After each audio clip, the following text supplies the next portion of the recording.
Hello, everyone, and welcome again to Unfound Now, the monthly series that I do here on YouTube, where I analyze recent disappearances. And this is the episode for October of 2023.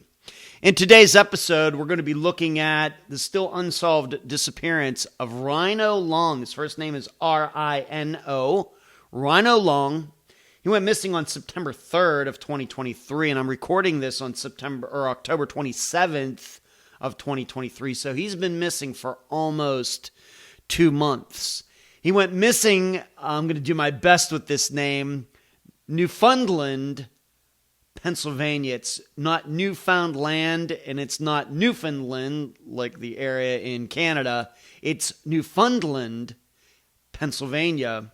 And that is in Wayne County. And if you're wondering where Wayne County is, it's the most northeastern county in Pennsylvania. So it's right up there next to New York. Actually, not that far away from New York City, if you're going to be looking at this on a map. Way up there, what we could say, being from Pennsylvania, near the Poconos, which is a very well-known area of Pennsylvania, northeast part of the state, kind of the opposite of where I grew up in southwestern Pennsylvania.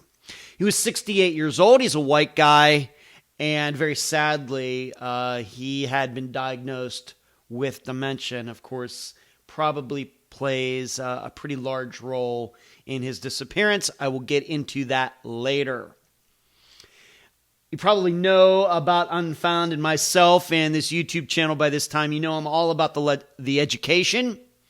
So for this particular episode of Unfound Now, we're going to be looking at 3 lessons after the maps section of this episode. And those 3 lessons are going to be, number 1, going the distance. Number 2, moment to moment.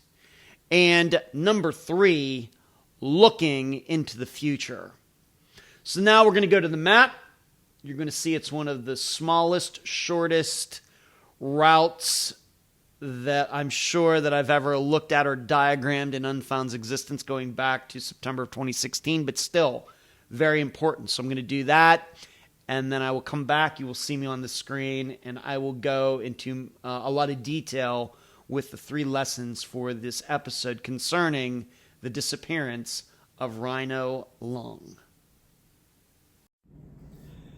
Okay, let's take a look at this map, and I have to admit that the map is the main reason that I picked Rino's disappearance for this month of October of 2023, because it is one of the simplest maps in all of the disappearances that I think I've ever covered, whether on Unfound Now here or for the regular Unfound podcast that comes out every Friday.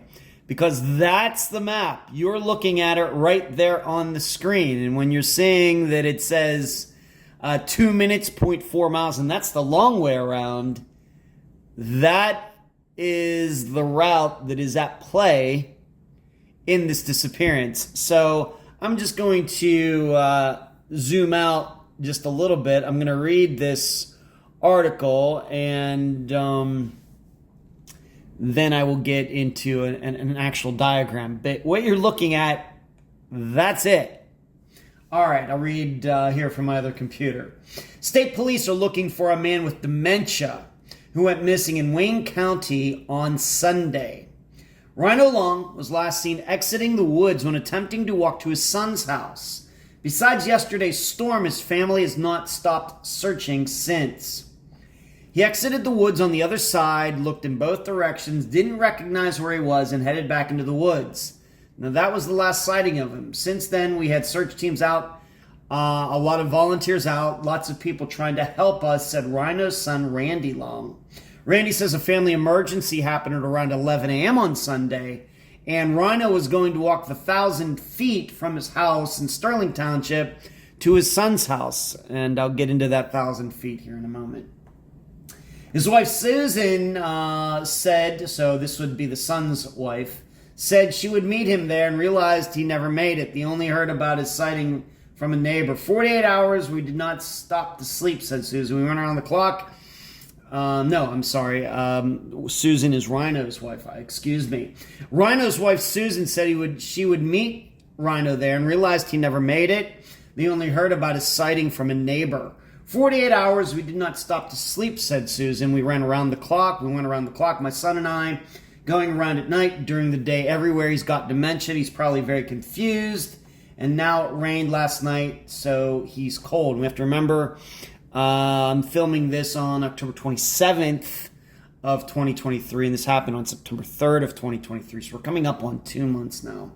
The missing person advisory says Rhino was last seen wearing glasses, a white t-shirt with a Corvette on it, blue shorts and blue sneakers. He's carrying a wallet with his medical cards, his PA license, and his old New York license. Randy, his son, said there have been issues with the initial search team sent, and the search today was limited to professionals. He said yesterday's storm did not help, the thunder, the lightning, so it got dangerous for us to be out in the woods. We actually had a hard time contacting the authorities with all the power lines being down pretty much north of us. And then finally we just drove up there and got their attention. Then they dispatched. My family says everyone has been helpful, but they are hoping to get an update. We're doing everything we possibly can to try to find him. We need to find him in the worst way. It makes too many days now, said Susan, Rhino's wife. If anyone has any information, they are asked to contact the Pennsylvania State Police at Honesdale at 570-253-7126.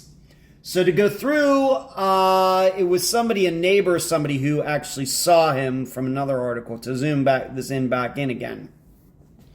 So Rhino lives over on this street. His son lives over on the next street. So Rhino's over here on Shady Lane. His son is over here on Cherrywood Drive. Now, as it says here, if you were to drive this, it would be 0.4 miles. So that's about 2,000 feet. 2,200 feet, something like that. 2 minutes to go up here, make a right, make another right, and come down here. But obviously, according to this article and another one I read, Rhino did not walk the whole way around. It's pretty clear that he walked right through these woods. Now, I would love to be able to do a street view for this, but I cannot. Google, this is like private land or some gated community or something like that. Google's vehicles have never been inside here, so I cannot go down to a street view to show you this, unfortunately. And just to show you what I mean, I will zoom out. I'll take the little orange man, and you'll see what I mean. So I take the little orange. See how the orange lines or blue lines light up? No blue lines light up in the area of where this occurred. So it would be very interesting to see, a street view to really get a good idea, because I think a big part of this, and I'm going to get into this later, is, yeah, there are homes there, but wow, that canopy of trees is thick. Now, of course, it's hard to tell what's under it. Of course, trees, they're just trunks on the bottom. It very well may be that it's very easy to walk amongst these trees and everything. Just from the air, the trees are very full. They're touching each other at the top, but at the bottom, they're fairly separated. But I really don't know because I can't see a street view of it. But the understanding is that he actually went right through the woods, got over here to Cherrywood, and as a witness stated, he got here, looked both directions, so in a kind of a north, like a northeast direction or southwest direction, looked around, and the witness said, went right back into the woods, never to be seen again. Now, if you're wondering what the distance is between these two roads that run parallel to each other, it's less than 500 feet. So I don't know where they get this 1,000 feet comment. I mean, certainly maybe it might be 1,000 feet to go from here over to here and back again. 500 feet each way, but really it's not even 500 feet one way. It's more like 300 feet, which is a football field, American football, without the end zones. Not very far. So the way I read it, He went over here, looked around, turned around, went back into the woods, never to be seen again. And as I stated when I started this part of this episode with the map, this is what drew my attention to his disappearance, to think about how quickly something like this can happen. And that's why it's going to be one of the lesson points later. But if we are to believe that this area really is as thick as it looks, let's say if it's just as thick on the ground it is up in the air and everything, can maybe understand if he wandered off. Of course, then we have to start thinking, well, how far did he go? A 68-year-old. If it's so thick like this, then how far could he go? We realize he has dementia. His brain is not working as it should. But how much would somebody try to fight through that? What's obvious to me is that my perception is that there was some sort of emergency, which is not clear what this emergency was on that Sunday. It's not said in the any of the articles. Private problem, I don't know. But they called him that he and he wanted to go over there, so he went the right direction. But is this a situation where he got over there, then forgot what he was doing? Did he forget that his son lived over here? That seems very, very possible. This is like a very horrible version of, us getting up to go into another room to get something and then forget what we were going to get when we get into the room. We know, even for us who don't have dementia, Alzheimer's, or anything like that, that happens once in a while. We got a lot of things going up in our heads. Could this be what happened here? That he went over there and forgot, what am I doing here? And then by the time he turned around, he didn't know where he was. My perception, this is a possibility. So that is the map. Just like I said, one of the shortest, simplest maps, smallest routes, smallest maps that I've ever done in me doing missing persons podcasting for over 7 years. And this just shows you how quickly these things can happen. All right, so I'm going to get back to those lessons, and I will finish up this episode. And I'm back. Before I get into these 3 lessons for the disappearance of Rino Long, I want to remind you that if you really support what we are doing here at Unfound, if you find the content that is provided to be very informative, please go to patreon.com/Unfound Podcast. That's one way to support what we do here. PayPal.me/Unfound Podcast. I have a podcasting course and coaching seminar that is now out. If you'd like to check that out, it's how to podcast better than anyone.teachable.com/courses. And if you use the coupon ULOCT2023 until Monday, October 30th, you get 50% off. Of course, if you're not yet a subscriber to this YouTube channel, please hit the little button down in the bottom right-hand corner, and please give this video a thumbs up. All right, lesson number 1, going the distance. As you saw, what was it? If we went the long way around, it was only 0.4 miles from where Rino lived to where his son lived. And although it does seem, given the articles that have been written, it seems that Rino cut through the woods, and I'm going to guess that this was probably something that he had done before many times. Unfortunately, given the lack of a street view, we can't really see what those woods were like between the 2 homes, but I gotta believe that if he went through those woods like it seems like he did on that Sunday, then he had done that before. But even with somebody, dare I say, with dementia, it is still probably at least a little puzzling, but maybe this just shows us that we should not get caught up in distances maybe as much as we do. Certainly they are a factor. Certainly there's more likely that can go wrong if you're driving across the United States like I've done a few times, 3,000 miles. Certainly more can go wrong in 3,000 miles than in 3 miles. I guess it just depends on where you're driving, where you're walking, where you're riding a bike, what kind of mindset do you have? Do you have dementia? Are you on drugs? There's a lot of factors that can be mixed in here. But I think in general, though, even for myself, we hear about somebody who just has to walk a quarter of a mile or something. We think, well, really, I mean, what can go wrong? And then something does go wrong. I guess we can never underestimate anything, any sort of distance or location. We have to keep in mind, though, that this is not unusual. Oh, this particular distance, of course, is very, very unusual. We have covered some disappearances where the person was planning on walking or driving what we might call a short distance, maybe a mile or something like that, and went missing. We've covered quite a few of those. I'm just going to read off a few of them right now. Noah Davis, you remember? Guy with a lot of issues. He was avoiding going to rehab.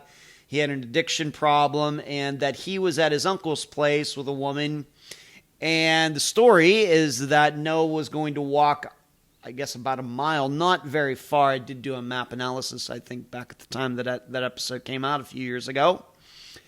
And he was just going to walk a mile back to where his mother was living. And I think he might have been living with her, although he was kind of hiding out at the time. And he never made it there. Searches were done. Nothing was found. And then at some later point, a bone of his was found on that route through these woods and thickets and things. It was eventually identified as his through DNA testing. But I think the large portion of his skeleton has never been found, probably due to animals in the area. But he was only walking about a mile, went missing. Who can forget Esther Westenbarger, who only had a mile and a half to drive from the bar where she was with her brother and others to her new home in Kokomo, Indiana. Never made it. Later, eventually figured out that she took the wrong road and drove into a retention pond. All she had to do was drive a mile and a half. I'm inclined to believe she was drinking and driving. Maybe not. We'll never know. Another disappearance that has a person walking somewhere was Joel Akridge. This disappearance that we just covered within the last few months here in 2023 of Unfound, where he had made the walk that he'd done many times, and something happened. Maybe he got attacked. Did he walk off? Did somebody trick him? Did he lose his keys? We're still not sure, but it was a situation where, although Joel had a mental disability, he did not have dementia. He did not have necessarily any memory problems. He just had learning problems. And certainly he was educated enough to be able to find his way home, but he didn't. And he's still missing all these years later on a walk that he'd done all the time. But there is the belief there that maybe he got abducted. I'm not so sure about that. But just a short distance, and something happened to him. And then another well-known disappearance that had to do with traveling a very, very short distance would, of course, be very early on in Unfound's existence, Joshua Guimond, who was on the campus of St. John's University in Minnesota. The belief is that, now, of course, there was a podcast that came out within, the last year and a half that's, I think, trying to point people in a different direction, but I have to admit that I thought a lot of that was just conjecture and theorizing, no proof of it. But the belief from his friends is he was walking back to his dorm.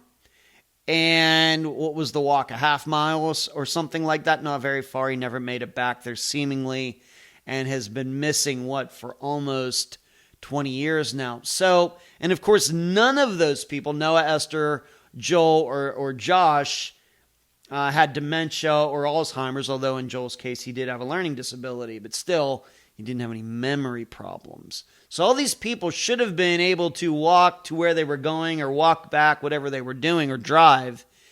And for one reason or another, it seems like they did not succeed. Of course, we know what happened in Esther's disappearance. So short distances, not new to all of you, the viewers and listeners, but in Rino Long's disappearance, I think this might set the record for somebody disappearing in a very, very short distance. And I have to believe that his disappearance in that respect is very, very rare. Moving on. Now, number 2, moment to moment. And what I have written in my notes, and if I don't do these off the top of my head, I have my notes off to here to my right, so I can look over them and be on the microphone at the same time. We always have to remember, and I think that we have to remember this no matter what age we are, how well we're doing in our lives, our current state as we sit or stand or whatever we're doing is not indicative of our future state. And maybe some of you have been in the company of somebody who seemed fine, and then within the next minute, the person had a heart attack and died right there, like that. That's how one of my best friends' fathers died. Was totally fine, got up in the kitchen, had a heart attack, was dead in seconds. Very, very sad.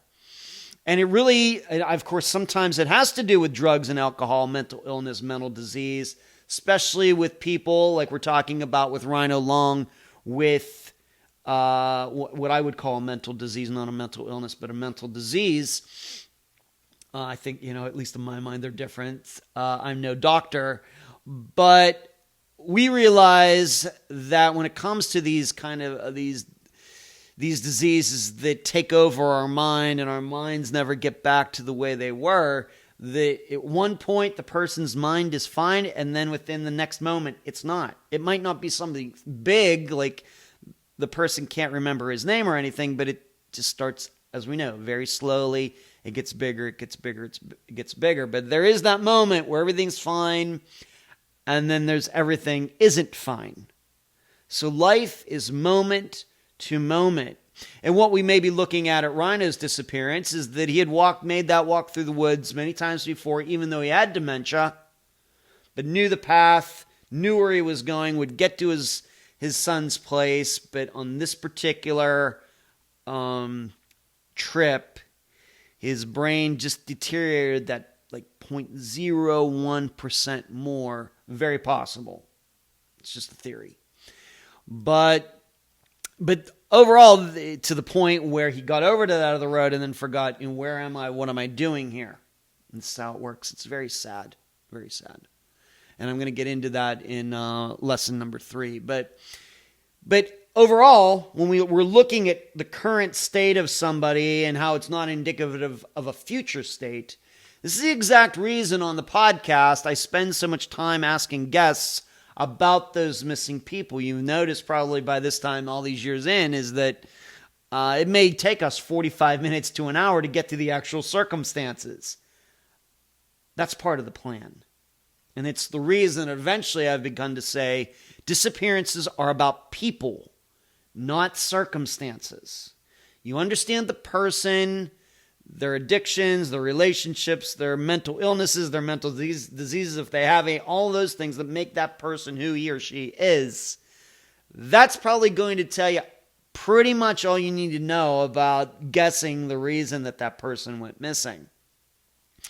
And for example, look how much different this disappearance would be with Rino if we didn't know that he had dementia. If we knew if he was just a 68-year-old, of course, most 68-year-olds do not have dementia. In fact, I have 3 siblings who are in their 70s, and they certainly do not have dementia or any mental disease. In fact, they're just as sharp as ever. It's genetics. But if you didn't know that Rino had dementia, then you'd be thinking, well, this could be, what did he do? Run off to start a new life? What did he do? Did he get abducted? Did he get over to his sons and there was a fight and his son killed him and they covered it up? You see how much different this disappearance would be. Or let's say if we didn't know that he was 68 years old. Say if we didn't know his age. What would we be thinking? Well, if we thought that he was younger, maybe we would be thinking that he had some sort of addiction and overdosed and ran off into the woods and died. Very possible. Doesn't that make a lot of sense? I think it does. We might actually be thinking, instead of about mental disease, we might be thinking about mental illness. Right? If we didn't know his age and we didn't know that he had dementia, this is why I keep saying we have to get to know these people as best we can, because knowing Rino as best we can, of course, I did not know him. Maybe some of you watching this did know him. But I think that his dementia pretty much defines this disappearance. And we have had some experience with this, specifically in one case, and maybe just circumstantially in a couple others. We covered the disappearance of David Hardy Jr., who went missing, and he was diagnosed with dementia. For some reason, his family did not take his car keys away from him. And when he got lost, his son went to find him, found him. David said, yeah, I'll follow you home. They're driving home, and David took a different direction, never to be seen again. His car was eventually found. He is still missing. So we have covered at least one disappearance like that. Mary Cox allegedly was walking to a nearby convenience store or something, seemingly never made it there. There is maybe a belief that she got abducted by somebody, but I have to tell you, I lean more toward a situation. Maybe she had some sort of mental disease going on as well and just forgot where she was and walked off. But once again, I think that in that case, it's a little circumstantial. And then we have another circumstantial situation with Milda McQuillan, who went missing way back in the 1970s. And she was driving somewhere, and she had to ask at least one person for directions, and she was obviously lost, even though I think she had driven to this place before. So maybe circumstantially, and she was not a young woman, either was Mary Cox, so it brings that percentage chance of them having some sort of mental disease. It raises it quite a bit. But I don't know if, I can't remember about Mary Cox, but Milda McQuillan was certainly not diagnosed with anything. But her car was eventually found on some abandoned logging road. And although some people believe there was an abduction or foul play of some situation, I'm not inclined to believe that. Maybe you want to go back and listen to that episode and decide for yourself. But we've had this situation with young people too, who have walked off for or run off for whatever reason and gone missing, even though it seems like, at least in the moment, they weren't having any real mental issues or disconnections from reality or anything like that. With Paris Hobson, who was with her mother, they showed up to a family's get-together. Paris said that she wanted to go for a walk. She left, never came back. Although there is a belief maybe she was going to meet somebody. You listen to the episode, maybe you can determine that for yourself. But she walked off. She didn't say she was meeting anybody, but she said she'd be back very shortly. Never came back, still missing. Rouse Chapman, he was living with his parents, kind of like in the disconnected or casita, kind of a residence disconnected from the main house. And his father confronted him about drugs. He ran off, never to be seen again. Although there was a sighting of him that may or may not be true right here in the state of Florida not long after he went missing. But he ran off somewhere. Wasn't high or anything. I think he was running off because he knew his father was going to catch him doing something he shouldn't have been doing. But there's another situation. And maybe the disappearance that one that I think of as far as a person who didn't have any mental issues going on, very young, a young person, is Jesse Ross, who was in that conference in Chicago, was around people he knew, was around friends, around people he liked. There was a break in this seminar that they were having on the last night of these few days they were there in Chicago during the break. He got up and left, never to be seen again. And he certainly did not have any mental illness, at least nobody that's ever stated anything like that. Wasn't on any medication that I've ever heard of, for example, an antidepressant or anything. But he walked out of that convention room, never to be seen again. So this isn't just reserved for 68-year-olds with dementia. Young people with no mental diseases or mental illnesses, they can do it too. But you never know, moment to moment. In all of these situations, David Hardy was fine until he wasn't fine. Mary Cox was fine until she wasn't fine. Milda McQuillan was going to see friends of hers. She seemingly made it most of the way there, and then her car ends up on a logging road, abandoned logging road. Paris Hobson was fine that day. Their family went missing. Rouse, same way. Jesse Ross around his friends, having a good time, getting a good education up there, really enriching a few days up there. And then in a split second, like I said, moment to moment, person's fine, and then suddenly it seems the person isn't fine. Then finally, lesson number 3, looking into the future. This is a prediction of mine, and given that I'm in this age group, I can certainly understand this. This disappearance that seemingly has happened here due to dementia, I realize that Rino was only 68 years old. It's usually a little younger. I'm not sure what the average age of a person who gets dementia is. I've heard, of course, people being diagnosed in their 50s. I remember that if you remember the college football coach, Pat Summitt, a woman who coached University of Tennessee, one of the most well-known female basketball coaches of all time, she was diagnosed with dementia in her late 50s, and she's deceased now. Very sad. But I'm not sure what the average age is, but I do know that being diagnosed or getting it in your 50s is very rare. I think even getting it in your 60s can be very rare. I think about dementia or Alzheimer's, and I think 70s, and if it's going to really hit for a lot of people, it usually hits in their 70s. But my prediction is that this kind of disappearance regarding Rino with people who have dementia or Alzheimer's and seemingly walking off all by themselves, as we all progress from 2023 to 2025 to 2030 to 2040 to 2070, this kind of disappearance is going to get way, way more common. That's my prediction. I don't know if I will live to necessarily see that day and be able to do the stats on it, but there's a lot of factors going on in this. We have to remember we have an aging population. People are living longer than ever. The longer you live, the more likely you are to have some of the disease that I've been talking about here. Alzheimer's and dementia, probably the most common two that have to do with mental disease. Of course, like I said, with mental illness, I think of bipolar disorder and things like that, where disease means more to me something more along the lines that something that probably cannot be fixed. I don't know. Like I said, I'm not a doctor. There's probably a different terminology that other people use.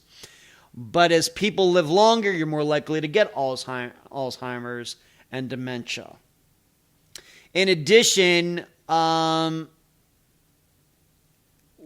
don't know how much the medical community is really moving forward in being able to slow these diseases down or stop them or cure them. It seems like my perception is we have a long way to go on that. We're to the point where it seems like everything from the neck down can be fixed, even though I know cancer kills people and everything else. But when it comes to the brain, it's still a big mystery up there. So the physical stuff can be fixed, but the mental stuff can't. That's how I have it written in my notes.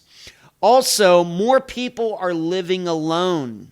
More people are not having children. who can take care of them when they get older. So as I get older, as a single person, we're going to have a lot more old people living alone. We don't have others watching out for us. And to me, this means it makes it much more likely that people will walk off because they won't even know what they're doing, and there's nobody that's really watching out for them. Or they might be in some sort of old age home, nursing home or something, but those aren't perfect either. We just have an aging population, getting older by the day, and these diseases are more likely to hit, and we have a bunch of older people who are probably going to be providing for themselves from day to day. And Generation X, my generation, considered to be between like 1962 and 1980, is going to bring this to a whole new, what I would call horrible level. I think that in 20 years, this kind of disappearance is going to be exponentially more common than it is now. And it's even, you read disappearances like I do, you see a lot of this. 20 years from now, it will dwarf what is going on in this type of disappearance. Now, it's very sad, very scary. Unless, of course, a cure is found. We'll see. But if they cure Alzheimer's and dementia, can reverse it or slow it down, or just as soon as it's diagnosed, like stop it right at that point.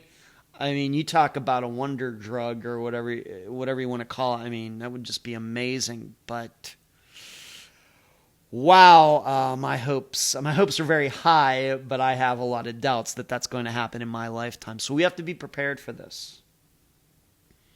You should be thinking, if you're in your 40s and 50s, early 60s, you should be thinking about this, especially if it's in your family and it runs in your family. It doesn't seem to run in my family, but if it runs in your family, you should be thinking about this.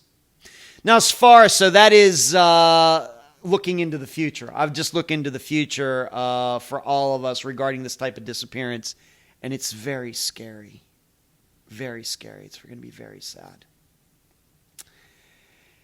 So my analysis, I don't think there's any foul play here. This seems to be a very straightforward situation where you have an older gentleman, really not that old. I mean, my father's 86. My father is 18 years older than this guy. My father's mind is still very, very, very sharp. But I kind of put it in that context, 68 years old. I have two brothers and a sister who are older than that. But I just don't see any foul play. Very sad that he had been diagnosed with dementia.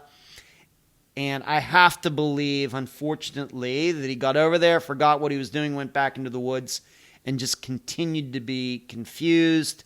I showed you the map before. My guess is that area is very difficult to search. It looks like it's very difficult to search, although I can't do a street view. And who knows how far he could have walked.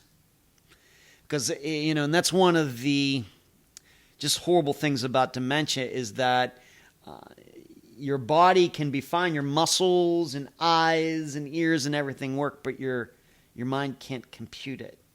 And of course your body, of course, eventually the rest of you does break down. But in those initial stages, everything from the neck down is great, but your mind can't compute any of it. So in Rino's case, it's very possible he walked a very, very long way, and just before he just didn't know where he was and just stopped somewhere. It was very sad. Very sad. But I don't see any foul play here. I don't think he got abducted. I don't think he got picked up. I don't think anybody's covering anything up. The only thing they can keep doing is continuing to search for him as best as they can. So that is my analysis. This episode of Unfound Now, where I look at the disappearance of Rino Long, who went missing on September 3rd of 2023, not quite 2 months ago. I, of course, hope that he's found alive and lives out a long rest of his life. But almost 2 months in, given the circumstances and everything, the chances of that aren't very high. But if the least we can do here is try to get something out of this, what is something that the rest of us can learn and maybe even prepare for those days for ourselves, or maybe for our elderly parents or brothers and sisters, family that may go through kind of the same thing, to make sure they don't go missing under similar circumstances. So thank you for watching. I hope you found this video informative. If you did, please give it a thumbs up, and I will see you again next month.